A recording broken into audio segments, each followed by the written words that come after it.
Aduh, ada polisi ke rumah Bang Topan nih. Kira-kira mau nangkep siapa ya? Apakah Nona Eline? Apa malah jangan-jangan polisi mau nangkep Bang Topan sendiri? Aduh, gaswat. Kalau gitu mending kabur saja lah. Setelah Pak Haji tersadar dari kesurupan, suasana di dalam rumah Pak Rungkat masih terasa mencekam. Meski lampu-lampu sudah dinyalakan dan zikir telah bergema untuk mengusir energi negatif, hawa dingin malam tetap menyelimuti setiap sudut ruangan. Angin berhembus pelan dari celah jendela, membawa bisikan-bisikan aneh yang membuat bulu kuduk merinding. Alhamdulillah Pak Haji sudah sadar, ucap Pak Rungkat dengan napas lega, menatap wajah Pak Haji yang masih pucat. Namun, saat semua mulai merasa tenang, tiba-tiba dari depan ruangan kamar tersebut terlihat sosok samar arwah Pak RT Jalil. Perlahan, ia melayang pergi, seakan pamit untuk terakhir kalinya. Pagi harinya, suasana berubah menjadi lebih tegang. Dari kejauhan terdengar suara sirine mobil polisi meraung, memecah keheningan pagi. Kemanakah arah mobil polisi tersebut? Dan ternyata mobil itu berhenti tepat di depan rumah Bang Topan.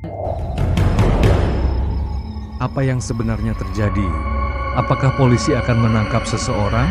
Apakah mereka datang untuk menjemput Dewi wanita misterius yang selama ini banyak dicurigai oleh netizen sebagai dalang di balik kematian Pak RT Jalil? Tapi tunggu dulu, jika polisi sampai datang ke rumah Bang Topan, berarti ada yang melaporkan sesuatu. Mungkinkah ada saksi yang mengetahui bahwa kematian Pak Jalil sebenarnya bukan karena masuk angin terus dikerok sendiri, melainkan diracun? Nah, pertanyaannya, siapa yang berani melapor dan apa motifnya? Namun tentu saja polisi tidak bisa asal tangkap. Untuk membuktikan penyebab kematian Pak RT, proses hukum harus ditempuh.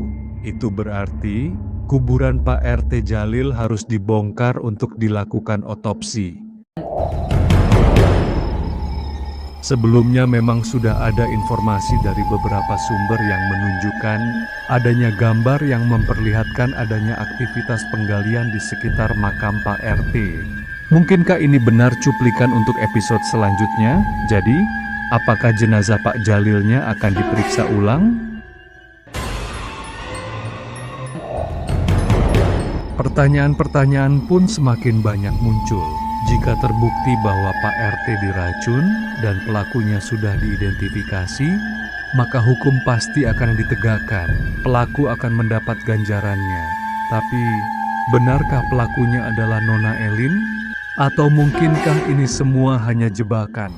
Mungkinkah pelakunya justru orang terdekat Pak RT Jalil sendiri yang selama ini tidak pernah kita curigai sama sekali?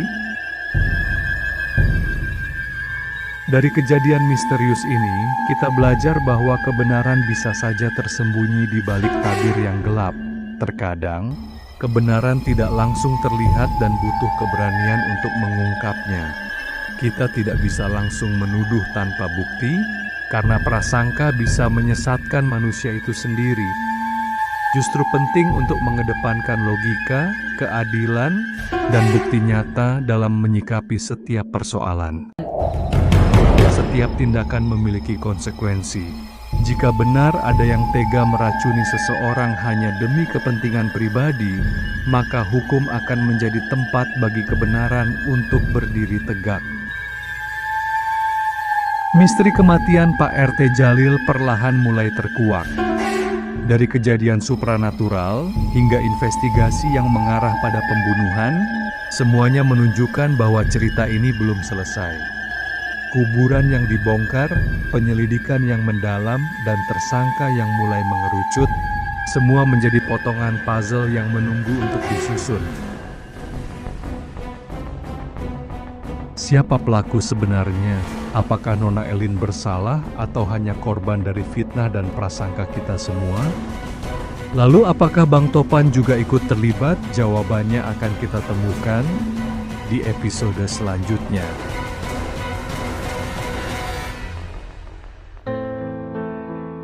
Semoga dari kisah ini, kita semua bisa lebih bijak dalam menyikapi perbedaan, lebih sabar dalam mencari kebenaran, dan lebih hati-hati dalam mempercayai orang lain.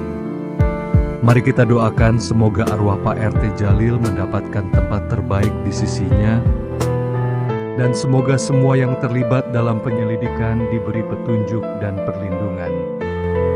Terima kasih sudah menonton dan mengikuti cerita ini hingga akhir. Jangan lupa untuk like, komentar, dan subscribe agar kalian tidak ketinggalan kelanjutan kisah misteri ini. Sampai jumpa di part selanjutnya. Wassalamualaikum warahmatullahi wabarakatuh.